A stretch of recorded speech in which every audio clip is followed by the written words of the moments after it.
If there's anything more confusing than politics and doing your taxes, it's understanding the lore of Five Nights at Freddy's. Spanning 9 games, 4 additional spin-offs, too many books to count, and a recently released movie, FNAF's story is very expansive, to say the least, and also extremely convoluted. Even if you were to hypothetically consume every piece of FNAF-related media in the quote-unquote correct order, you would most likely still be confused as hell as to what any of it meant without Matt Pat in your ear screaming about Remnant and child murder. I'm sure most people grasp the main gist of FNAF at a basic standpoint, but when actually trying to take a step back and piece together events and important plot points, it really just feels like that one stupid image of the guy trying to shove a square block into a circle hole. People endlessly bicker online about what's a good theory, what's a bad theory, what's blatantly false, and honestly, a lot of it kind of feels stupid to me. What I enjoy most about this franchise is the basic premise of it. Haunted animatronics roaming around an abandoned pizzeria that you're trapped in for 6 hours. The pure idea of it made 2014 me soil my pants. And I feel like now in 2023, that main concept became distorted, overcomplicated, and mass-produced until the point it became an unrecognizable shell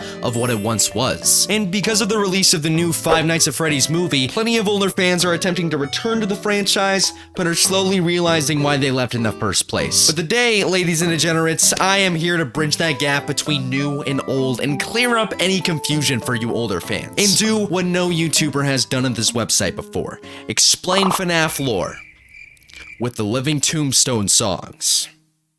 Y'all remember the Living Tombstone? One thing as a kid that I remember loving about the franchise above the games, the theories, and the YouTubers were the fan songs made by bored musicians to capitalize off of FNAF's popularity. More specifically, the Living Tombstone series of FNAF songs. They were iconic. They reflected and commented subtly on the different eras of the series. They encapsulated all the right things that FNAF represented, and above all else, were actually really good songs. So much so that the Living Tombstone's first Five Nights at Freddy's song is declared the unofficial anthem of the series by fans, with them begging for it to be in the new film. It's crazy to me just how much attention these songs have garnered the Living Tombstone towards his music career over the years. And I've always wanted to dedicate a video to explaining the significance and overall meaning of all these songs. There's so many interesting details, lore tidbits, and hidden meanings within these songs that not a lot of people seem to discuss on the internet. Probably because most of them are meme to hell, but regardless, I want to give these songs and the Living Tombstone their flowers. And with the FNAF movie coming out, I figure there's no better time to do so than now. So grab a snack, find your Statue of Liberty Chica action figure, and get ready for a little nostalgia trip down 2014 YouTube and Freddy Fazbear's Pizzeria. Let's go!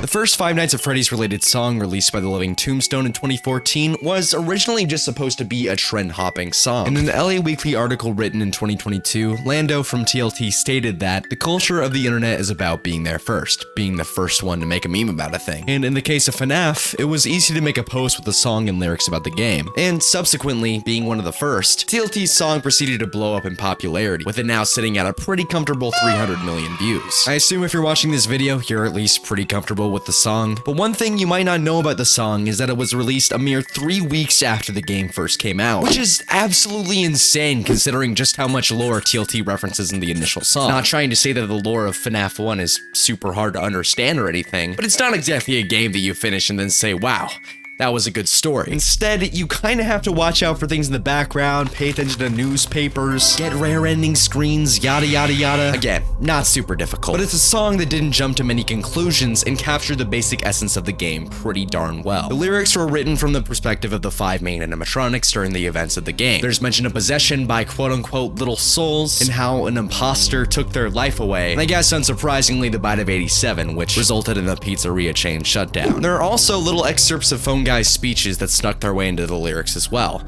such as, the animatronic characters here do get a bit quirky at night, but do I blame them? No. If I were forced to sing those same stupid songs for 20 years and I never got a bath, I'd probably be a bit irritable at night too. This is all pretty common ground for FNAF fans nowadays. But when it was released, it was pretty fresh and interesting. Who was this mystery murderer? Why do the animatronics come after you, the security guard? And what other secrets and lore does this universe have to offer? Little did everyone know, Scott Cawthon was already working on a sequel for the game, and it only ended up releasing a little over 3 months after its predecessor. Promptly, 3.5 weeks later, the Living Tombstone released his first follow-up in a series of FNAF songs titled It's Been So Long. Just looking at the visuals and the music production for It's Been So Long, it's very clear that the budget and effort put into it was up tenfold compared to the OG. There's no denying that the first song was good, but even just taking a glance at the videos side by side, there was proper digital animation this time around with the analog 8-bit aesthetics that retold the story of the retro minigames found in the recently released second game. And along with the video, the music itself was just breathtaking. It opens up with these haunting mechanical synths that perfectly set the tone for the story of the song, or more specifically, the story of Charlotte Emily, aka the puppet. Charlotte, also referred to as Charlie numerous times in the series, is one of the better written characters in the FNAF franchise. She's the main protagonist of a lot of the books. We know more about her than a lot of the actual quote-unquote important characters. And above all else, she's one of the key reasons for the animatronics becoming possessed in the first place. But before I get ahead of myself, let's get back to the song and to the minigame. This time, the lyrics are written from the perspective of a mother grieving the loss of her child to a murderer. This tragic event occurs in the Take Cake to the Children minigame from FNAF 2, which marks one of the initial appearances of the series' primary antagonist, William Afton, also known as the Purple Guy.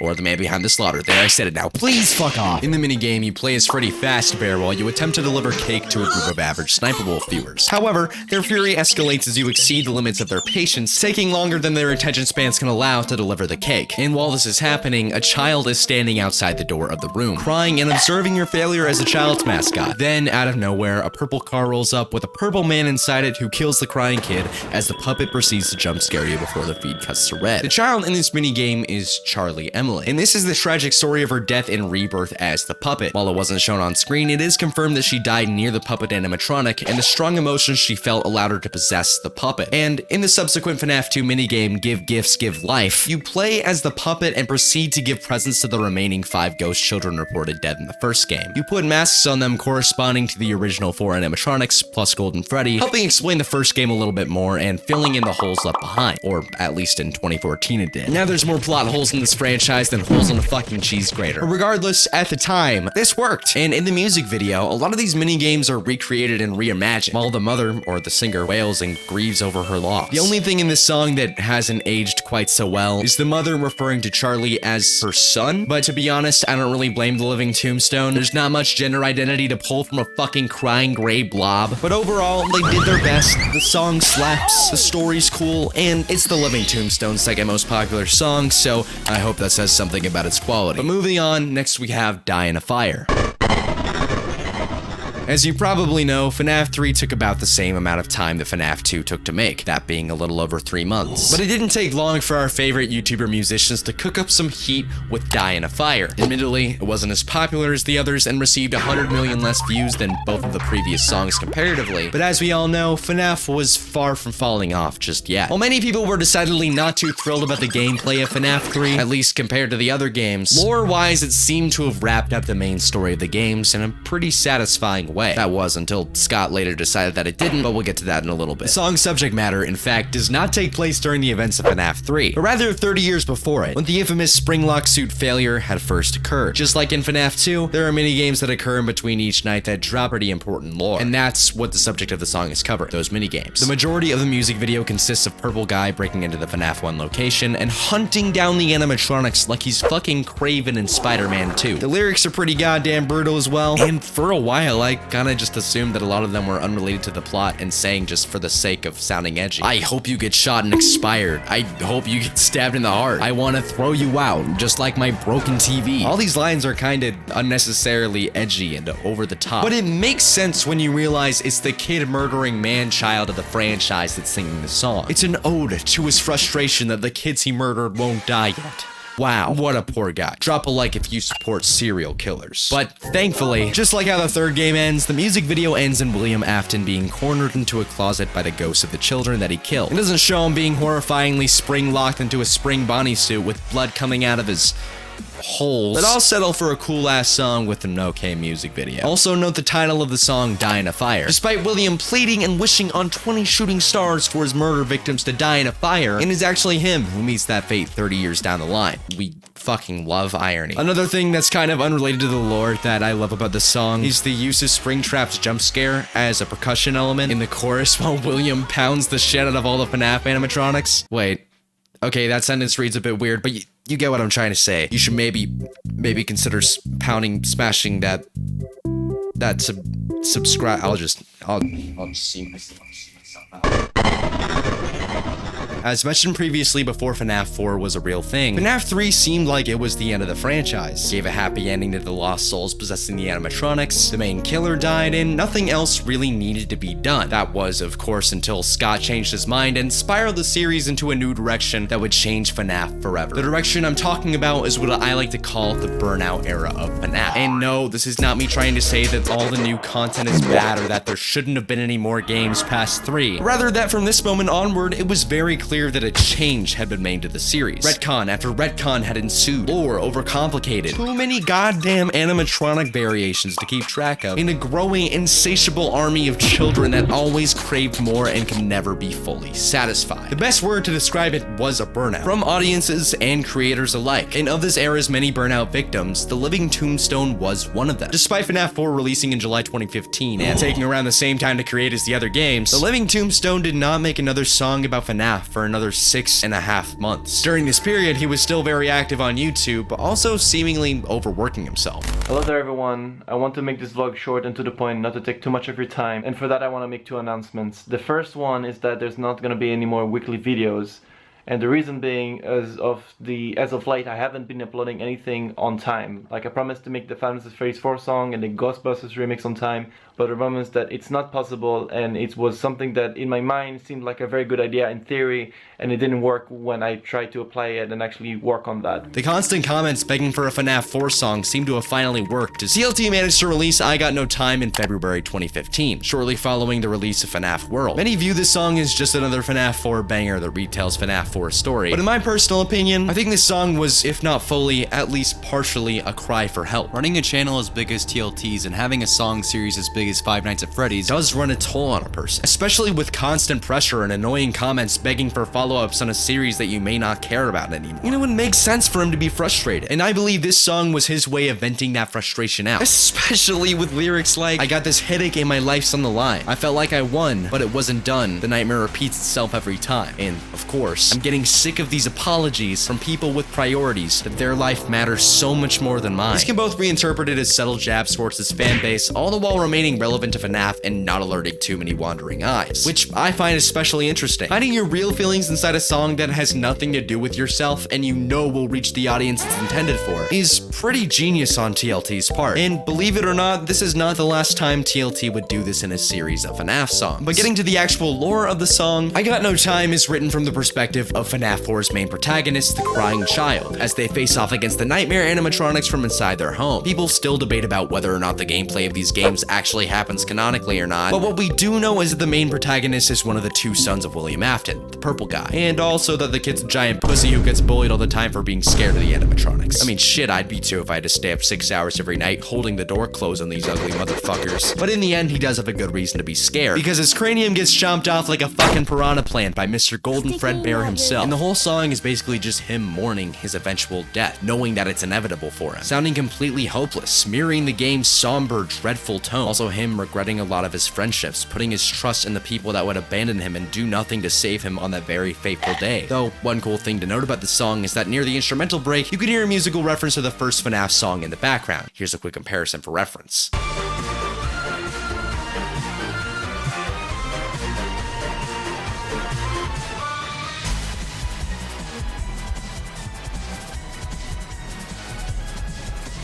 Next up, we have I Can't Fix You, a song about FNAF's sister location.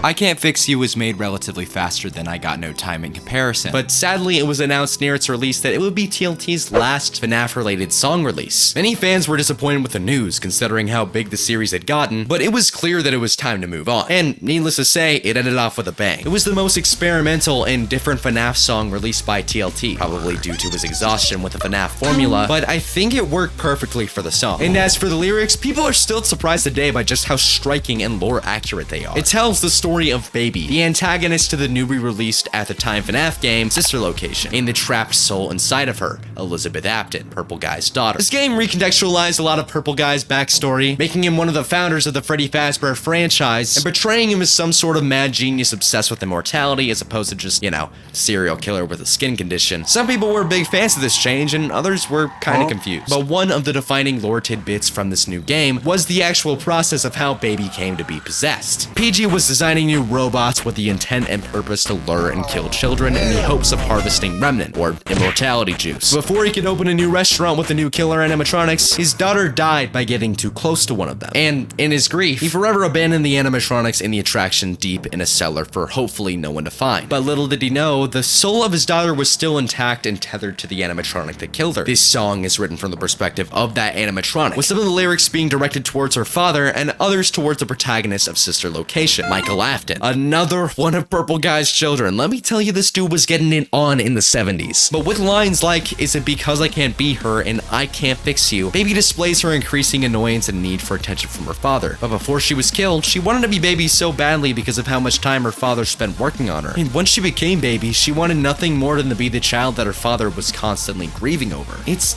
kind of ironic. Over the next few verses and bridges, she becomes increasingly more furious and frustrated with her father for not loving her as a robot and not quitting his grief. This anger transforms into resentment as we come to a powerful close with the line of the bridge. You oversaturate your world with nothing but machines, and you might make everyone happy, but you're dead inside just like me. Similarly to I Got No Time, this seems to carry a lot of similarities to The Living Tombstone and Scott's mind state regarding these new songs and games. I've been trying for so long to sing you the right song, to show you something different every day. And I wonder if you feel the kind of pain that rips your insides out. That's something I know all about. These lines could very much be referring to the immense pressure that the Living Tombstone felt making these songs and the immense backlash he received when a song he uploaded wasn't FNAF related or quote-unquote wasn't as good as the other ones. It gets demotivating for artists when they're forced inside boxes to receive success. And this was the same case for Scott Cawthon upon releasing Sister Location. After FNAF 4, Scott released a small spin-off game called FNAF World, which took a big departure from the main games and focused on cute classic RPG gameplay that Scott personally enjoyed developing. And the backlash for it was,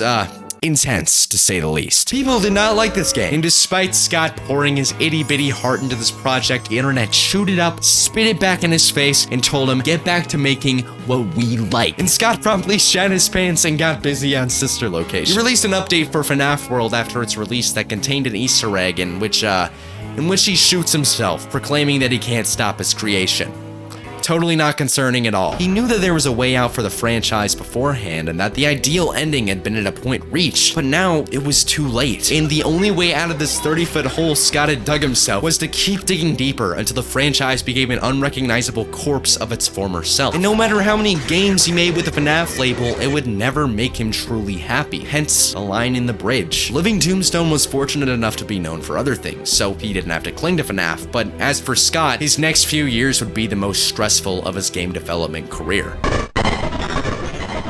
This comes from Inside, premiered on YouTube on June 30th, 2022, nearly 6 years after the initial release of I Can't Fix You. And a lot had happened since then. 4 mainline game releases, countless community dramas, and the retirement of the figurehead of FNAF himself, Scott Cawthon. I'm not gonna completely go over Scott's cancellation and drama because there are other videos that explain it much better than I ever can. And also, getting political on your main channel isn't typically a great idea if you want to keep an audience. But what I will say is that in the few years preceding This Comes From Inside's release, the FNAF fanbase had unfortunately gained a reputation for attracting people with not very great intentions. This includes incidents involving child predators, doxing, and instances where fans, often driven by a thirst for drama, would engage in harassment and bullying over minor disagreements regarding theories and other stupid, unimportant shit. As the franchise decayed and became more complicated, so did its fanbase. And after Scott became the community's new target for harassment and even doxing, the Living Tombstone had something to say about it, with a new song disguised as a security breach fan song. This comes from Inside. Long time ago it was all for us, shall fill our wounds with a pound of salt. And your reason to justify scars you can't quantify, lock us inside the vault. Now this is your fault. Everything is a problem. There was a poison in the air, despair needs an eternal light. You're losing it all. You've been blinded by stardom. You think that you're alone, but we are waiting for you every night. You're mine. Sorry, I think I just shed a small Faz tear there. Back to the video. This song was met with undying praise from the FNAF community, with many people sharing the same sentiments as TLT, missing the non-toxic old days of FNAF, regarding the games, the theories, and of course, the fan base. Some people even went as far as to dub it the best FNAF song ever, which I think is a little baloney, but I see where they're coming from. I feel as if a lot of fandoms go through phases of self-hatred and disgust, but with FNAF, it seemed for a while that an irreversible damage had been done. But at least now, in 2023, things are starting to look up for the franchise. The new film has broken horror box office records, and the original appeal of FNAF and its fan base has seemingly been shocked back to life. The series may not be perfect or easily accessible or even slightly understandable at all sometimes, but the people who get it, and it's a much more enjoyable experience to interact with the community than it was just a few years ago. It might be a minor spoiler for those who haven't watched the FNAF movie yet, but the Living Tombstone's first FNAF song was featured in the end credits of the movie, and when I heard it on my first watch and on my way out of the theater, I felt this overwhelming magical feeling that FNAF was finally back. Fourth grade me was jumping up and down for joy. Well, not entirely, I had some opinions about the movie, but just the fact that TLT ended it off with an original song and a Hollywood level production was so cool to see. And I don't doubt that they're stoked by that too. It's a big accomplishment, and so was the movie. Almost 10 years in the goddamn making, and somehow it still managed to get released. It's astonishing how long this shit has stayed relevant. But overall, getting back on track, The Living Tombstone did something really cool with this franchise, and I hope that maybe you learned something new about these songs that you didn't know before by watching this video. And you should subscribe if you liked the video. My personal opinion. Let me know in the comments how wrong I am about the FNAF movie, and I hope I'll see you next time. Bye bye, bye bye.